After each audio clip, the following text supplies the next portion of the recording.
Graça e paz, povo de Deus, é com muita alegria que nós estamos chegando até você, dando início ao nosso podcast.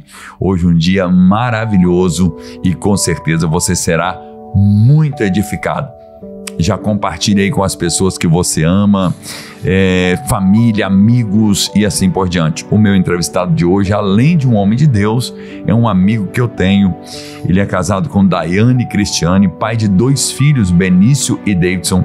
Ele tem 32 anos de idade, ele é belo-horizontino, residente na cidade de Uberaba, pastor da igreja Casa do Aba. O meu entrevistado de hoje, Rodrigo Barbosa Lima de Macedo. Seja muito bem-vindo, pastor Rodrigo, e que Deus te abençoe.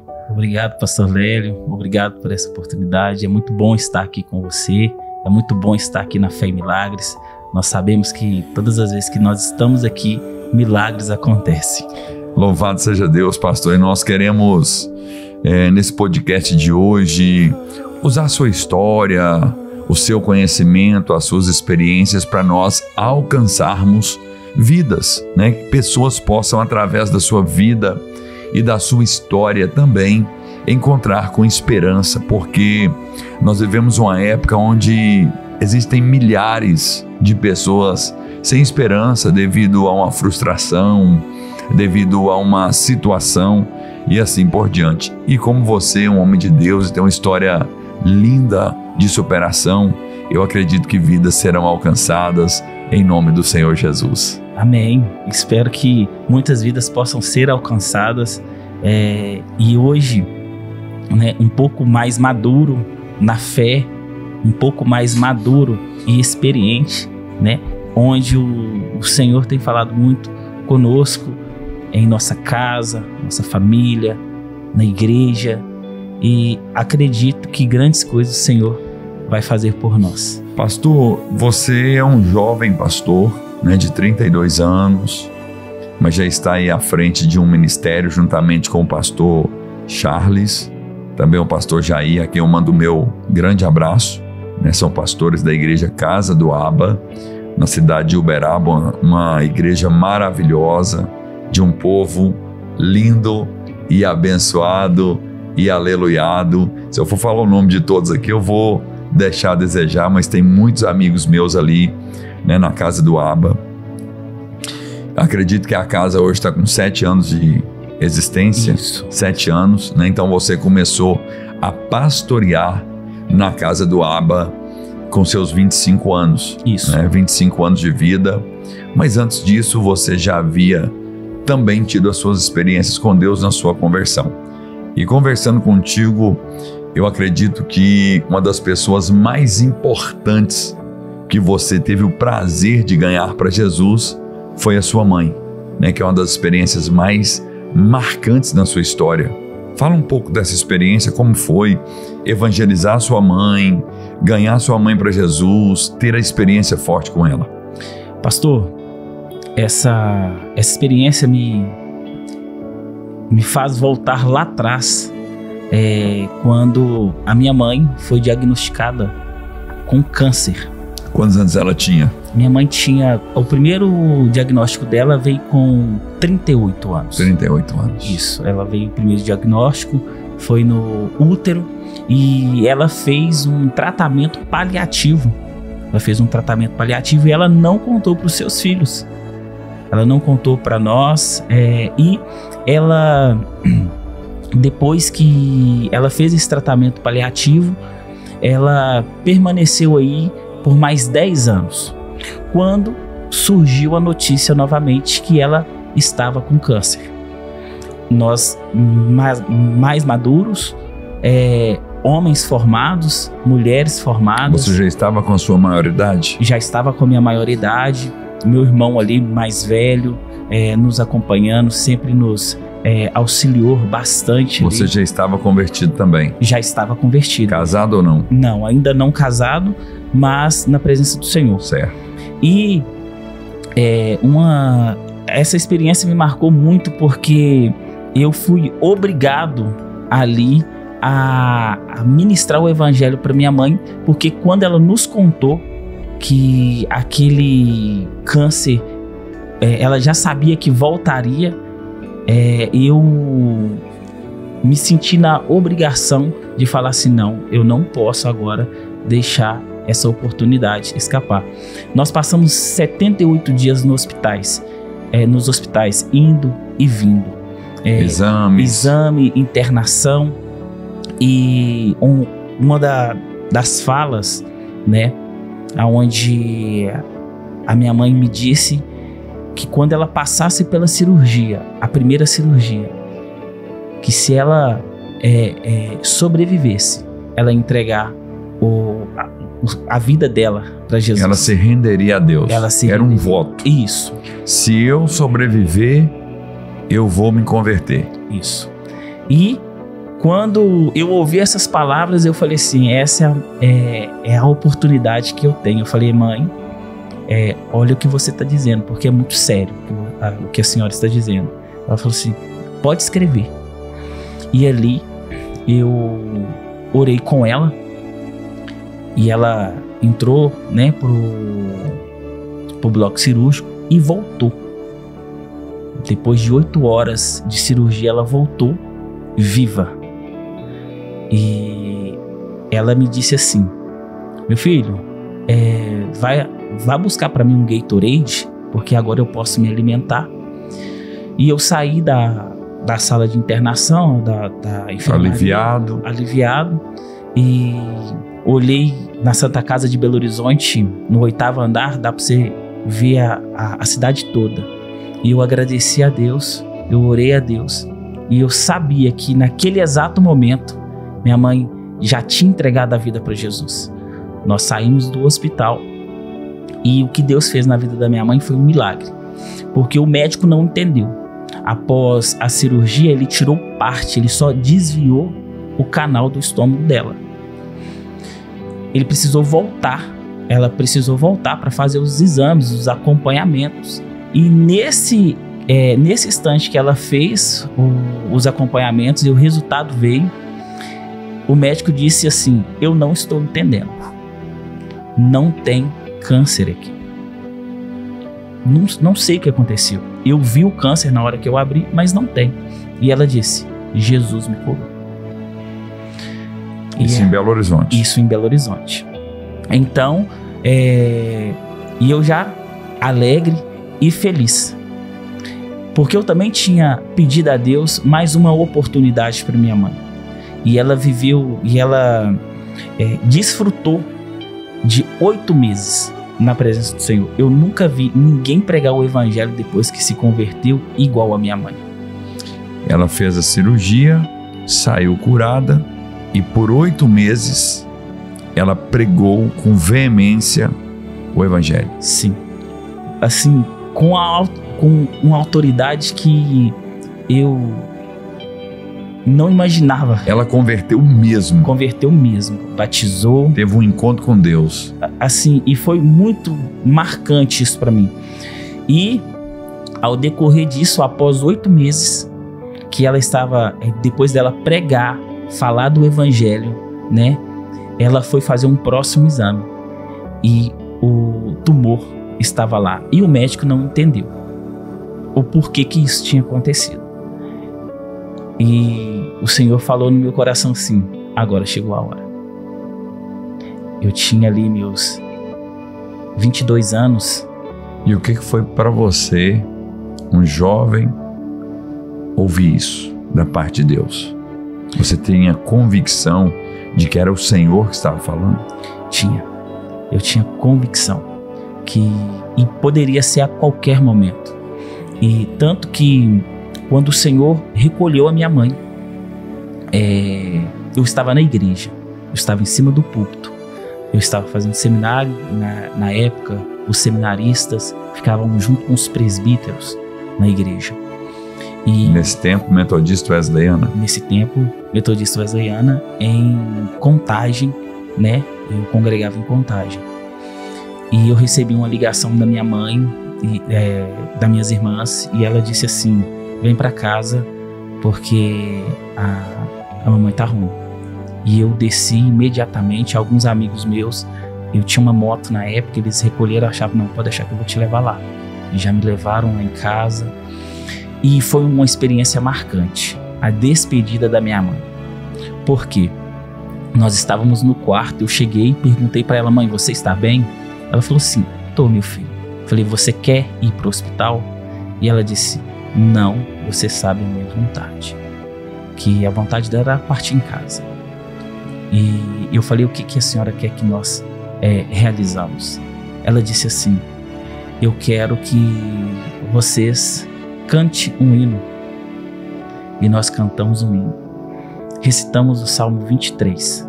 E logo após que nós recitamos o Salmo 23, eu sentado do lado da minha mãe, ela respirou fundo.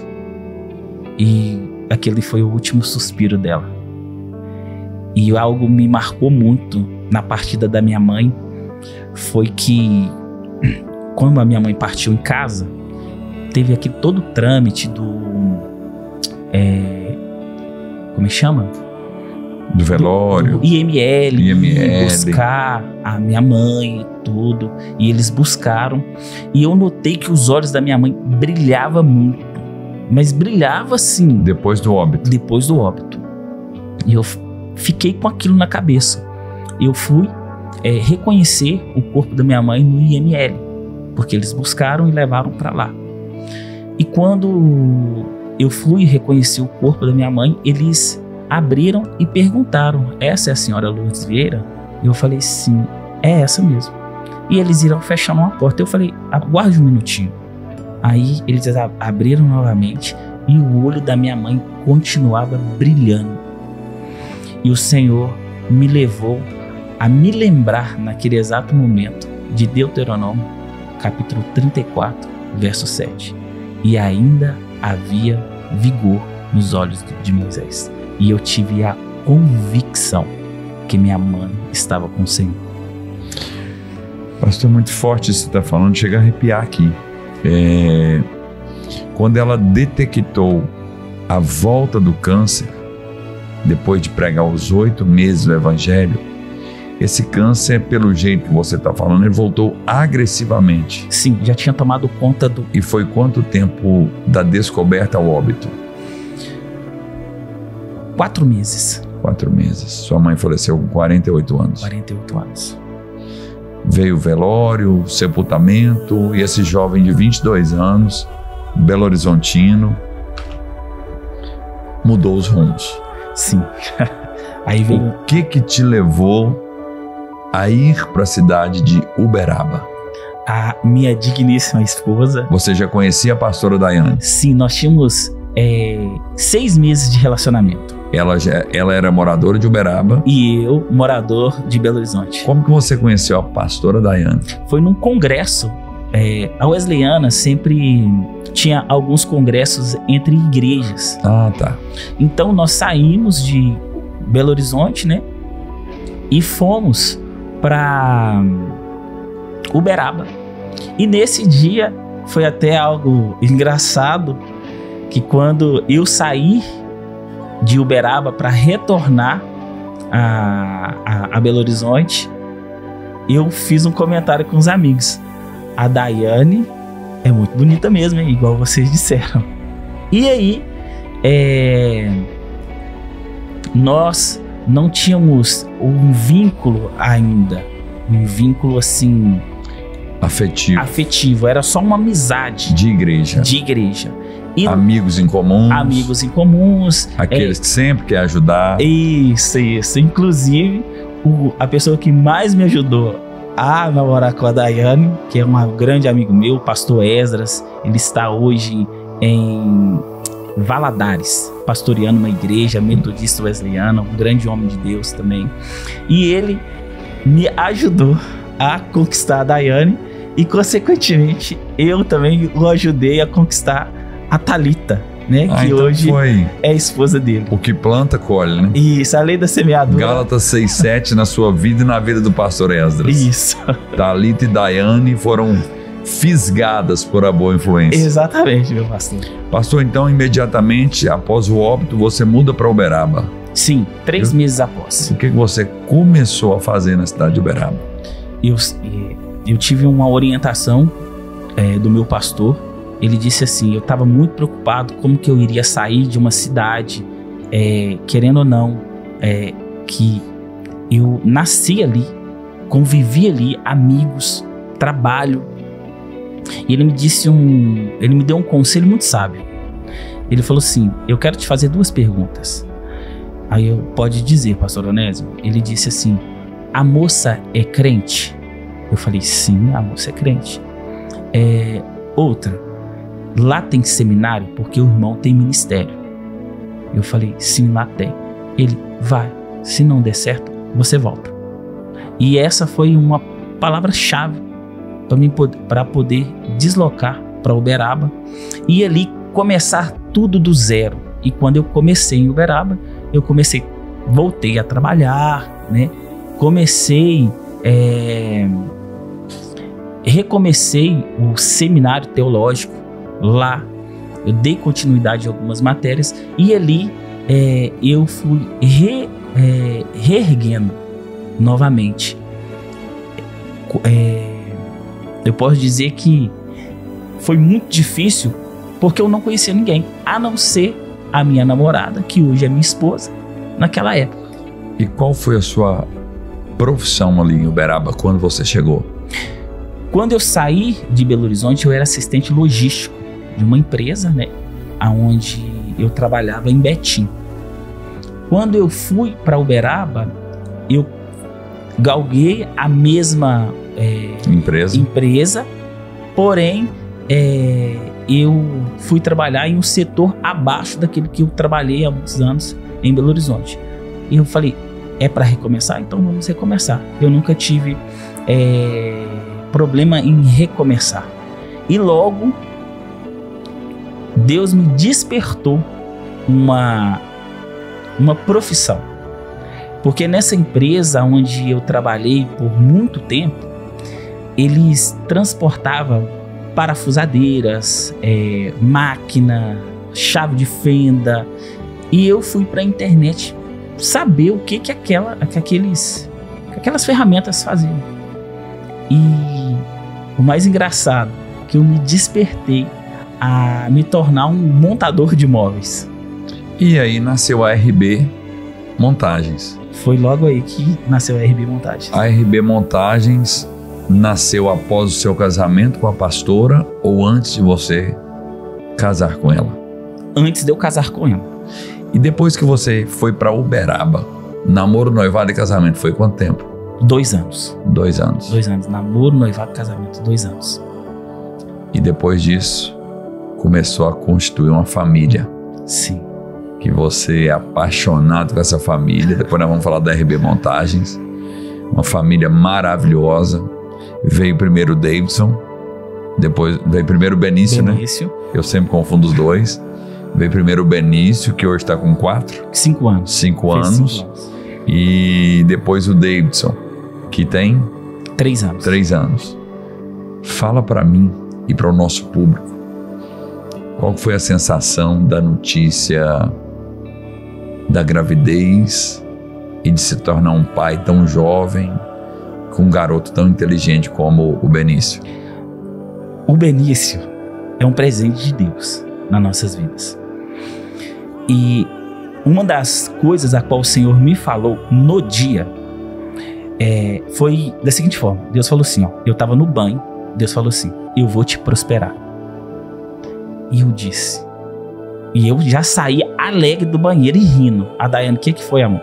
Eu falei, prepara que o Senhor vai nos prosperar.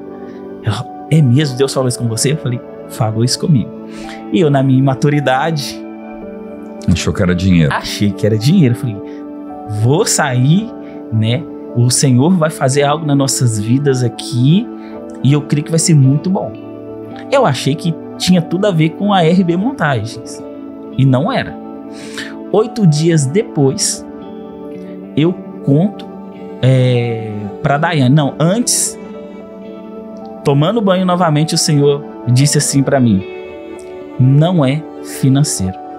Eu disse assim, Deus, como que o Senhor me fala que vai me prosperar em um dia? Eu conto para minha esposa, ela fica alegre e você diz logo agora e eu saio mais murcho do banheiro. E ela falou, o que foi? Eu falei assim, olha, não é financeiro. Ela falou, aí, se não é financeiro, o que é? Eu falei, não sei. Mas Deus falou que vai nos prosperar, então vamos acreditar, vamos crer. E 8 dias depois, eu recebo a notícia que a Daiane está grávida. E logo eu entendi a prosperidade de Deus sobre nossas vidas.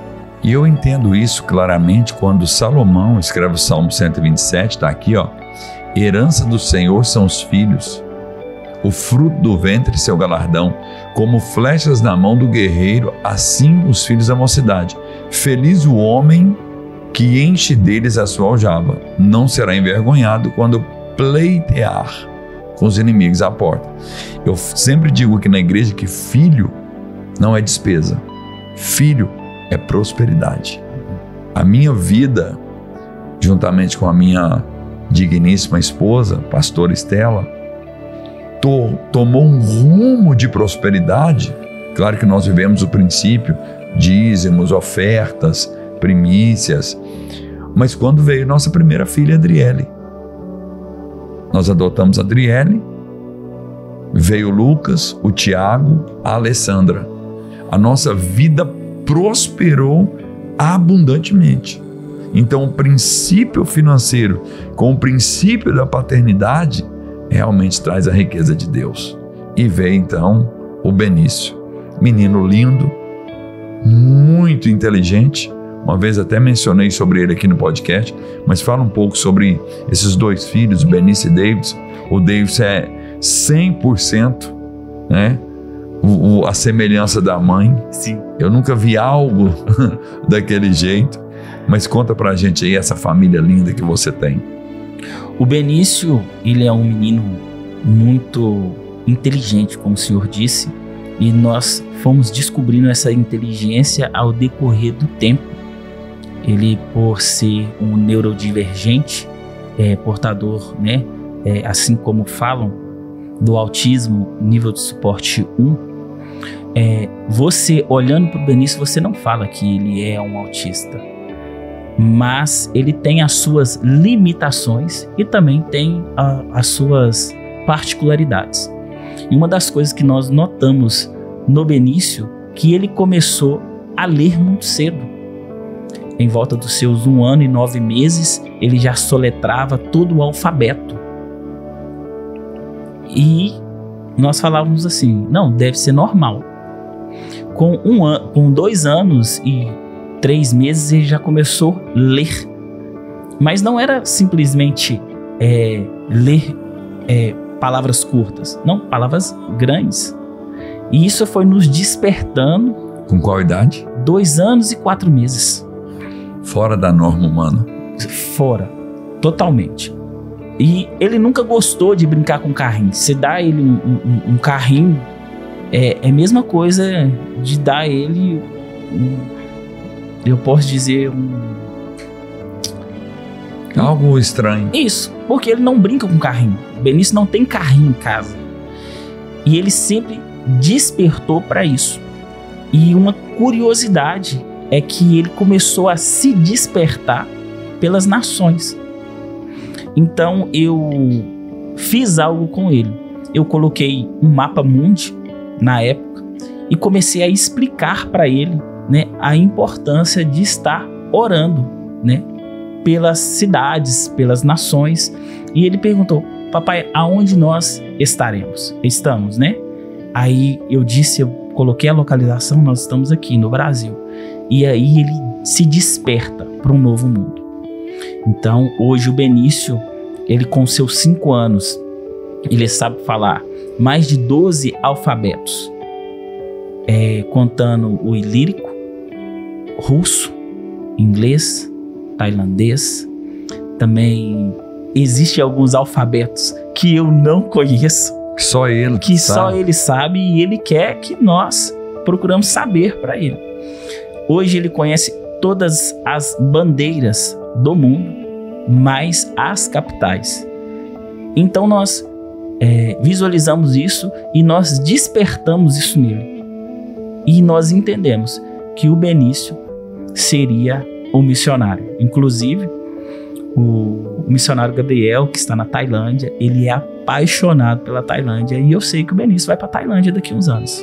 Como o Gabriel não perde um podcast, Gabi, um beijão para você, para Liliane, nós te amamos. Aqui, ó, bandeirinha da Tailândia tá ali, ó. E você sabe que a corda do lado do cara não arrebenta não, viu? O Gabi é referência pra gente, né? Falando de obra missionária, ele não perde um podcast.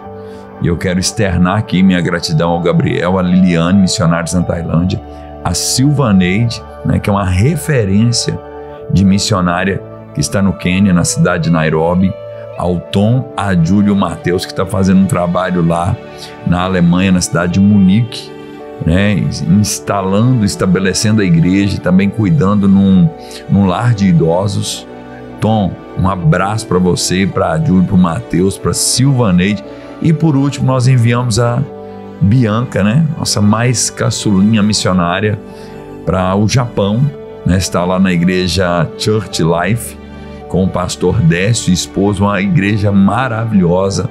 Um beijo aí pro pessoal do Japão. E temos mais outros missionários, né, a Adriana, mas o Rodrigo está na base da MCM estudando. Nós temos a Rafaela, que está cuidando aqui. Em breve nós vamos inaugurar o nosso projeto Casa de Pão, né, um projeto maravilhoso. Outros missionários que nós também ajudamos aí em boa parte do Brasil e algumas nações.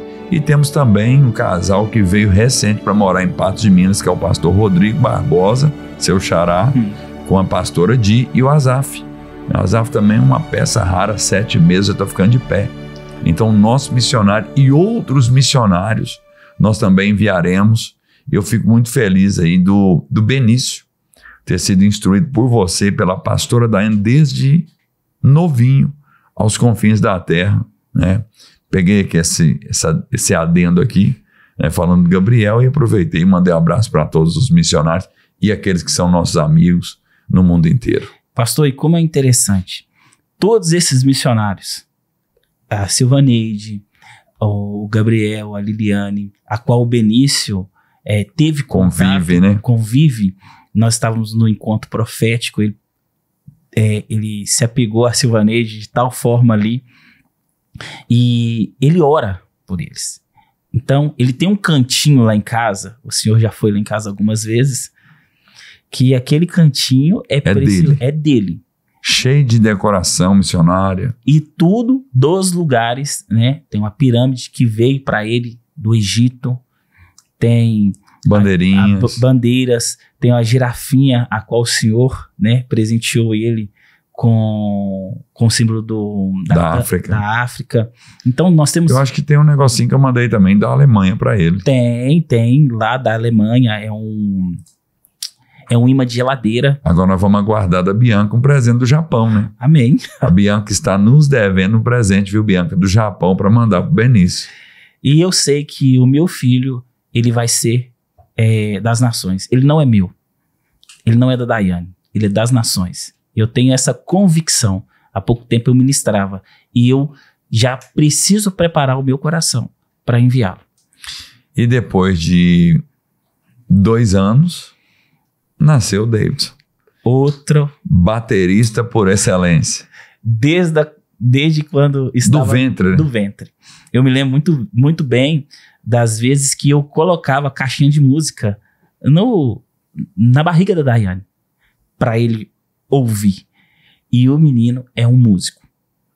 Desde já faz aula de bateria. A natureza dele é de música, vai ser acelerado também, né? A natureza, eu acho que de todo baterista é um pouco mais acelerado, né, pastor? E ele é um músico. E eu falava há pouco tempo que o Senhor vai me dar uma pastora ou um pastor ainda. Então nós estamos aí na iminência de mais filhos. Sim, em nome de Jesus. Pastora Daiane, glória a Deus por isso. Pastor, e essa família linda, uma esposa maravilhosa, a pastora Daiane é uma pessoa que nós amamos muito. Eu falo que ela é minha assessora, né? Quando eu preciso de qualquer necessidade fora daqui, ela resolve tudo pra gente. E quando eu vou na sua casa, uma pessoa muito hospitaleira, a qual eu amo, admiro e sempre me tratou com muita honra. Seus filhos, então, chega lá, vira eu e os dois uma bagunça tremenda em cima do sofá, né? É menino no pescoço, na cabeça, jogando o menino pra cima. E você tem uma grande responsabilidade. Você tinha aí sua empresa, RB Montagens, a qual você prestava serviço para grandes empresas como Rede Globo, Mercado Livre, mas também sabemos da sua responsabilidade espiritual, que é um dos pastores da Casa do Abba, né? Então você tem também um ministério pastoral. E vamos falar um pouquinho sobre essa vida de ministério, dependência, né? Você agora definitivamente fechou as portas da RB Montagens para ficar só por conta do ministério, prestando apoio, discipulado, visitas. Me ensina como que é isso aí. Como que é ser um pastor por excelência? Pastor, eu tenho a vida das pessoas muito como espelho e vejo o quanto Deus, ele também trabalha na vida de outros pastores e que renunciaram a sua vida, eu posso dizer, secular, com trabalho, e não foi diferente comigo. Há algum tempo, eu sempre fui não me exaltando, mas sempre tentei prestar um excelente serviço, e eu consegui alcançar algo que eu nunca imaginei alcançar. Eu montei muitas farmácias na cidade de Uberaba, na cidade de Uberlândia. Fui para algumas cidades, inclusive aqui em Patos de Minas, montei alguns CDs, né, de distribuição do Mercado Livre. Então, a Rede Globo, eu fui para a Rede Globo montar alguns equipamentos para a Rede Globo, então eu me sentia bem realizado na minha área profissional e sempre ganhei muito bem nessas montagens e nas montagens particulares. Eu era um montador diferenciado porque eu montava móveis residenciais e comerciais. Montadores comuns vai montar muitas vezes apenas móveis residenciais, mas eu parti para essa outra área também. Maior. Então, foi um grande desafio. Durante 10 anos, eu montei móveis na cidade de Uberaba e em toda a região. Se tornou uma referência, né, pastor? Sim. No Google, na cidade de Uberaba, eu sou classificado como o melhor montador. Era classificado como o melhor montador de móveis. Hoje, porque você parou? Era porque... Recentemente, dentro de uma semana, 15 dias. Sim. Para trás aí. Sim. Eu decidi que a partir do dia 1º eu não montaria mais nenhum 1º de outubro. 1º de outubro. Como que era conciliar um trabalho secular que te exigia tempo, família e ministério? Muito difícil. Porque o ministério necessita de uma demanda muito grande. O Senhor, mais do que ninguém, sabe da demanda como exige um ministério. Tempo de discipulado, de visita, de cuidado. Então chegou uma hora que eu precisei escolher. Ou eu renunciaria mais a alguma coisa, ou eu continuaria fazendo da mesma forma, porém eu ia deixar de fazer com excelência. Inclusive, a palavra que o Senhor ministrou mexeu muito comigo, que um homem de relevância requer rastros de sacrifícios. Isso, um homem relevante deixa rastros de sacrifícios. Então, essa palavra mexeu muito comigo, muito comigo. E agora, RB Montagens não existe mais, família em relevância e 100% focado no pastoreio, no ministério. Sim. E esse ministério Casa do Abba, ao qual vocês têm um público muito abençoado, um público bem alegre, bem jovens, ele requer também uma demanda muito grande, tanto sua quanto dos demais pastores, né? O pastor Charles e o pastor Jair.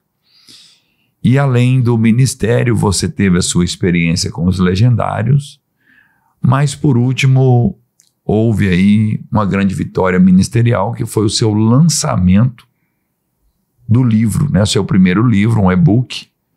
Eu gostaria de falar sobre ele, eu achei muito interessante aquela linha de raciocínio que Deus te deu. Fala para nós, eu até esqueci de trazer o que você me deu de presente, muito obrigado pela honra, mas fala para nós aqui o tema dele e o porquê que você escreveu aquele livro. Pastor, há muitos anos eu tenho enxergado uma demanda na igreja que por muitas vezes não é notada. Então o Senhor, ele me trouxe essa inspiração para escrever esse livro com o tema Ele se converteu, e agora? Nos discipulados e acompanhamento, pastoreio, eu notei uma dificuldade, porque mulheres que oram para que os seus maridos se convertam, mas não oram para ter sabedoria para lidar com ele após conversão. E o Senhor foi ministrando muito forte isso no meu coração. Vamos dar um exemplo? Sim. Um exemplo bem claro que eu há pouco tempo notei. O marido jogava sua bola. Atleticano. Galão da massa. Lembrando que eu não sou galão da massa. Eu aqui tá um galão. Né? Tem o Fabrício, que é um galão da massa. Aqui na igreja deve ter uns 5 torcedores do Galo aqui. Aqui tem. Então... Um abraço, viu? Os torcedores do Galo. Ele joga a sua bola, sai da sua bola, ele vai pro barzinho, ter ali o seu momento tranquilo, com os amigos. A resenha. E a esposa está esperando ele em casa. Quando ele chega, o que a maioria das vezes acontece? Não são todas as vezes.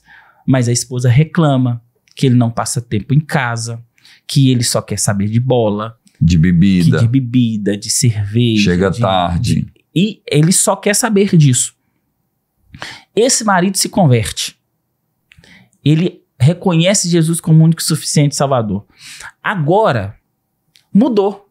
Porque agora ele não passa mais tempo jogando bola. Ele largou essas atividades. Não que seja errado. Claro. Né? Mas agora ele não passa mais tempo ausente. Ele não é distante mais da família. Não, ele está na igreja junto com ela. E aí o pastor fala para ele assim: fica mais um pouquinho aí, vamos fazer algo junto. E essa esposa que não tenha talvez orado pelo seu marido, não tenha buscado direção ou não tenha orado para como lidar, começa a fazer o quê? Reclamar da mesma forma. Aí, há pouco tempo, uma das pessoas chegou para mim e falou assim: eu estava bebendo, gandaiando, minha esposa reclamava. Agora eu estou na igreja, ela também está reclamando. Eu não sei o que eu faço. Então, esse livro veio para dar esse apoio e suporte para como essa mulher lidar com esse marido que se converteu. A Bíblia nos diz aqui, através de Salomão, um homem experiente, sábio, mais sábio do mundo, ele fala que a mulher sábia edifica sua casa, mas a insensata, tem versões que fala tola, com as próprias mãos a derruba. Então isso aqui tem uma base muito profunda no livro que você escreveu. Sim. Exige-se da esposa de um novo convertido uma sabedoria para que ele possa firmar os primeiros passos. O livro caminha por esse lado? E isso, ele caminha para esse lado e ele tem didáticas como a esposa precisa se portar numa situação como essa. Como ela vai falar, como ela deve orar. No livro também fala de algumas experiências de outras mulheres que decidiram fazer esse conselho que eu dei para ela. Nesse momento você vai fazer assim, Aí ela fazia, pastor, deu certo. Eu falei, vamos partir para esse mesmo princípio. Talvez aquela esposa está agindo imprudentemente, nem é por uma malícia, né, pastor? Mas por uma falta de instrução. Sim, a maioria delas é por falta de instrução, porque ela passa a vida toda orando para que o marido se converta, mas ela não ora para como lidar. Porque às vezes o futebol para esse marido seria como que uma válvula de escape, depois de um dia de trabalho, tá com alguns amigos, e quando ele corta essa válvula de escape para voltar para o seio da família, aquele tempo, você concorda que o ambiente familiar precisa ser saudável, porque então a pessoa não tem vontade de estar ali? Concordo, ele precisa passar por um processo, e o livro fala sobre esse processo, esse desligamento, porque é um corte que se faz, e o processo para ele retornar para sua casa, mas ele vai tentar ter uma outra válvula de escape, e por muitas vezes ele vai ter essa válvula de escape com os novos amigos que estão na igreja.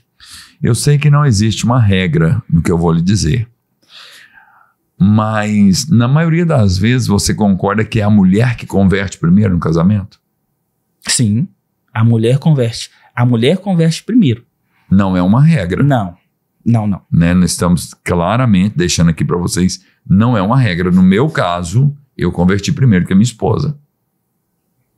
Mas quando a mulher converte, o primeiro desejo que ela tem é que o marido converte. Justamente. Porque a família vai estar unida.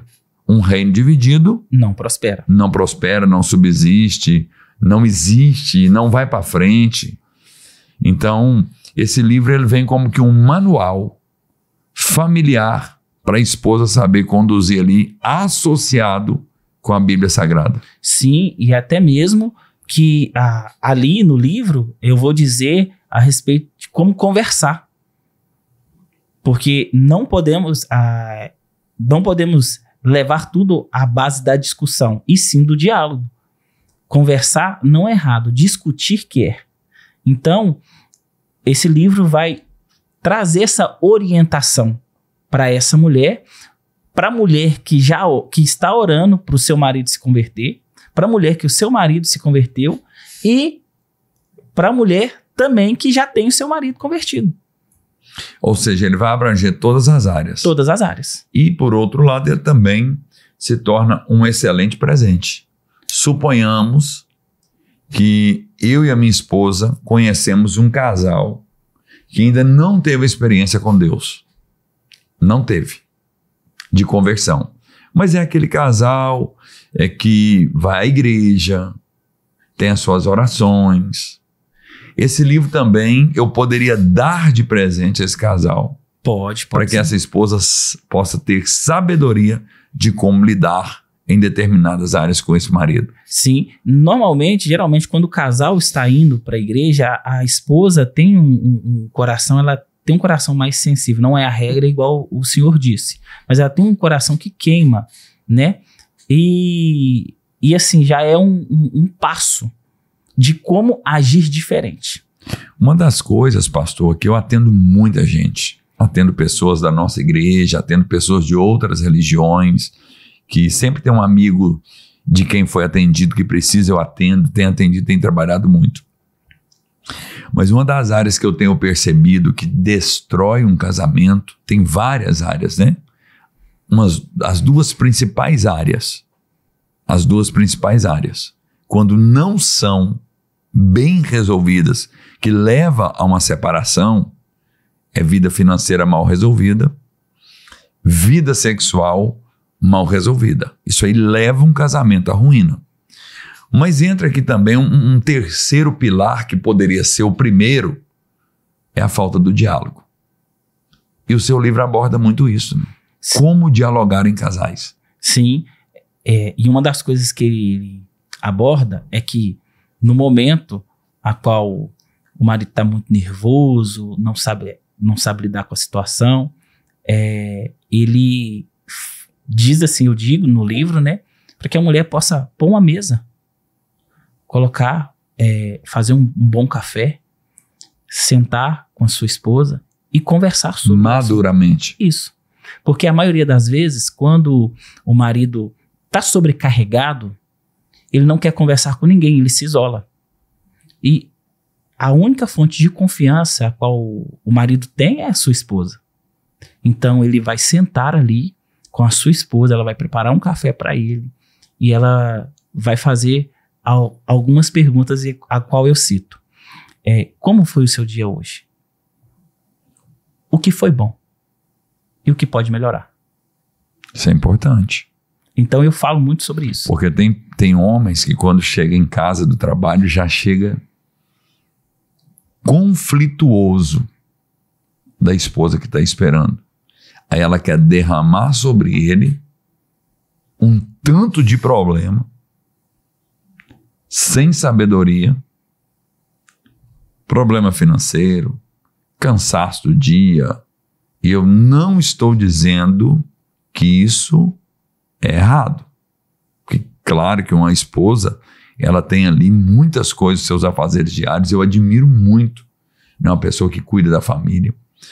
Mas se o esposo chega sobrecarregado, ele já tem os compromissos de casa, compromissos de trabalho, talvez aquele dia não foi legal, e uma esposa rixosa, insensata, joga em cima dele muitas coisas, a probabilidade dele voltar para o futebol, para a bebida, para o jogo de azar, é muito grande.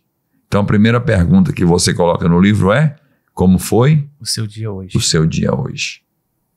É importante a mulher ouvir o cara, ou o esposo, né? Melhor dizendo. Como foi seu dia hoje? A segunda pergunta: o que foi bom? O que foi bom? E o que você pode melhorar? Todos nós podemos melhorar. Eu tenho dito muito na igreja que a nossa geração é assim, ó. Se você chega e fala assim: nossa, meu dia hoje foi tão exaustivo, aí o outro que me ouve sempre quer contar uma vantagem. Não, nem me fala. Não fala não. Ou seja, ao invés de você ouvir o que eu estou lhe dizendo, você não quer ouvir e quer falar que seus problemas são maiores. Então, quando uma esposa está disposta a fazer uma mesa posta, organizar um bom café, e deve ter mulher que está dizendo assim: todo dia eu não aguento fazer isso. Não, nós estamos falando de momentos especiais. E outra coisa, não estamos mencionando aqui uma mesa totalmente glamurosa. Não. Um forro de mesa, um pão com manteiga e um café é o suficiente. É o suficiente. O marido não quer comer, ele quer aquele coração. Então, quando ela pergunta: como foi seu dia? Aquilo ali já traz tranquilidade para o coração do marido. E a mulher sábia, ela sabe o momento de falar. Salomão está dizendo isso aqui. Eu tenho com minha esposa, não é uma combina, mas é um posicionamento. Esposa, aqui em casa nós não mencionamos assunto de igreja. Por que eu não quero falar de igreja na minha casa? Porque durante todo dia, eu já falo de igreja na igreja. São atendimentos pastorais, atendimentos por telefone, soluções de situações. E eu vou chegar na minha casa e vou falar de igreja. Não. Na minha casa, eu falo de família, Bíblia, futebol, assuntos que vai descontrair. Agora, pensa um homem chegar em casa depois de um dia exaustivo de trabalho e a mulher ainda vai falar de problema para ele, igual você está mencionando. Então, lá em casa, isso é muito bem resolvido.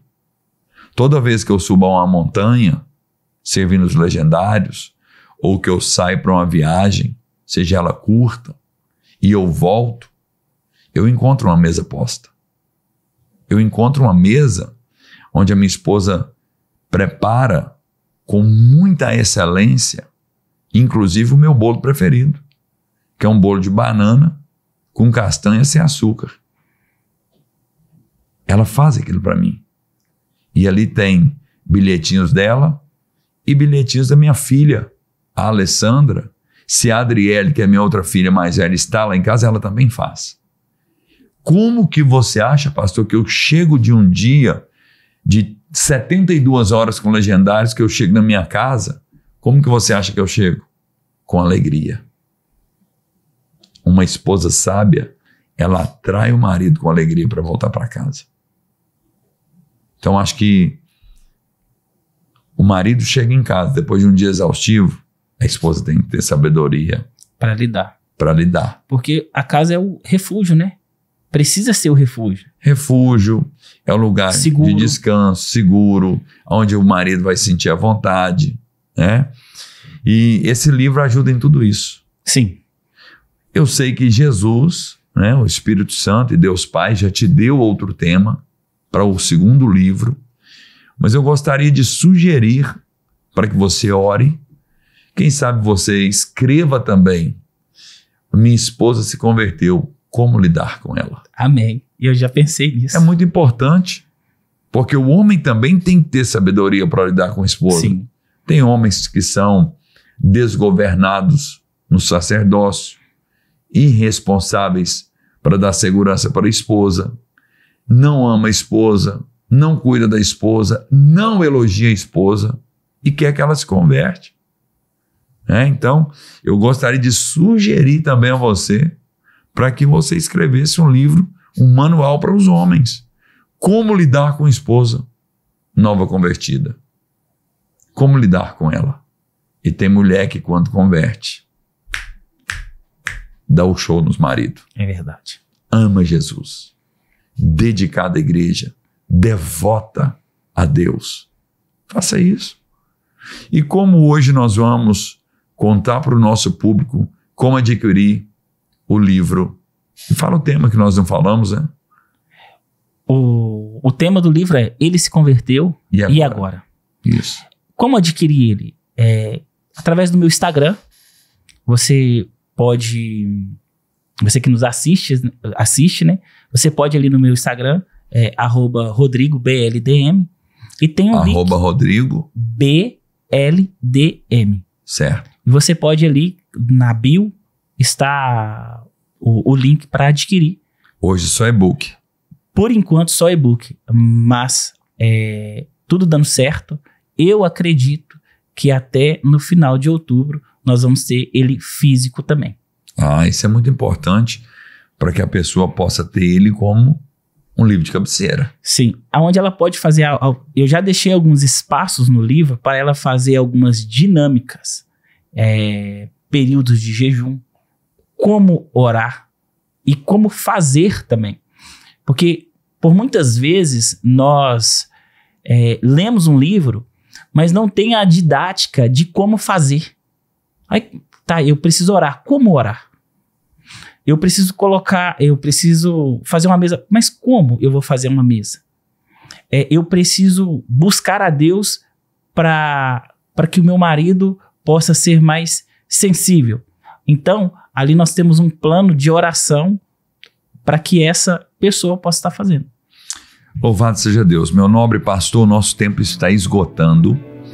Eu gostaria de saber se existe ainda algumas considerações finais que você gostaria de expressar. É uma honra ter você aqui contando essa história linda, né, de superação, de crescimento, família, ministério e assim por diante.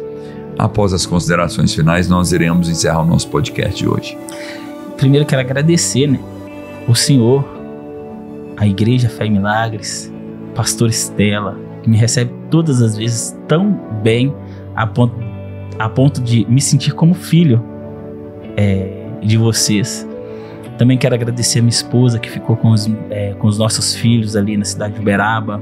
Nossa vida é uma loucura, eu posso dizer, uma loucura santa, porque nós temos cronometrada, né? Isso, nós temos as nossas demandas, os meninos têm escola, então um beijo, amor.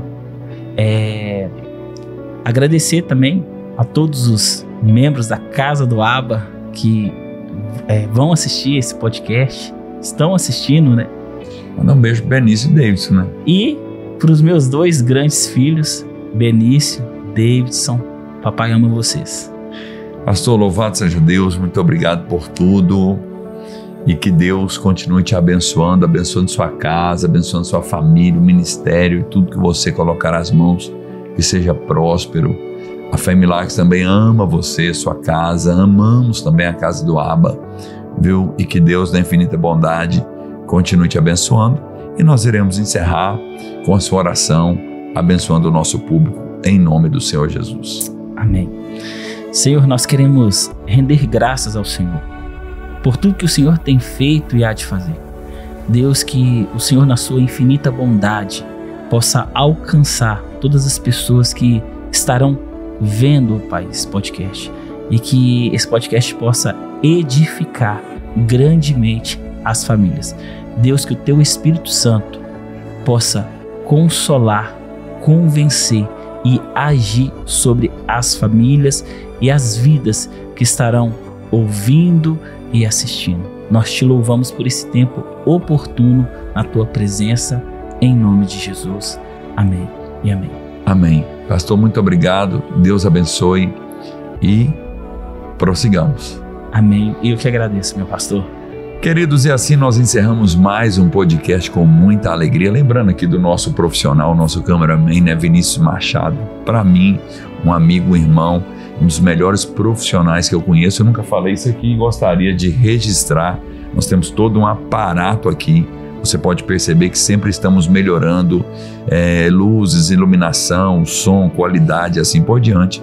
Então, Vinícius Machado é o nome do profissional que tem nos assistenciado aqui com muito amor, profissionalismo e dedicação. Queridos, as nossas programações, domingo, 19 horas, terças e quintas-feiras, às 19h30, em nome de Jesus. E esta é a última semana que nós estamos reunidos na Rua Ouro Preto 715. Depois de 16 anos, nós estamos indo para um novo endereço e a nossa sede agora será na Avenida Juscelino Kubitschek de Oliveira, 1132B, bem aqui ao lado da Toyota Auto Chevrolet e de frente à de Trasa. Estaremos ali dia 11 às 19 horas, dia 12, 9 da manhã e às 19 da noite, o nosso culto de inauguração do nosso novo espaço. Você e a sua família está como registrados como nossos convidados de honra, ok? Toda quarta-feira também nós temos no Instagram da igreja, @Fé em Milagres Patos de Minas, uma live de 10 a 15 minutos comigo. Deus te abençoe, Igreja Fé em Milagres, onde uma vida de milagres espera por você.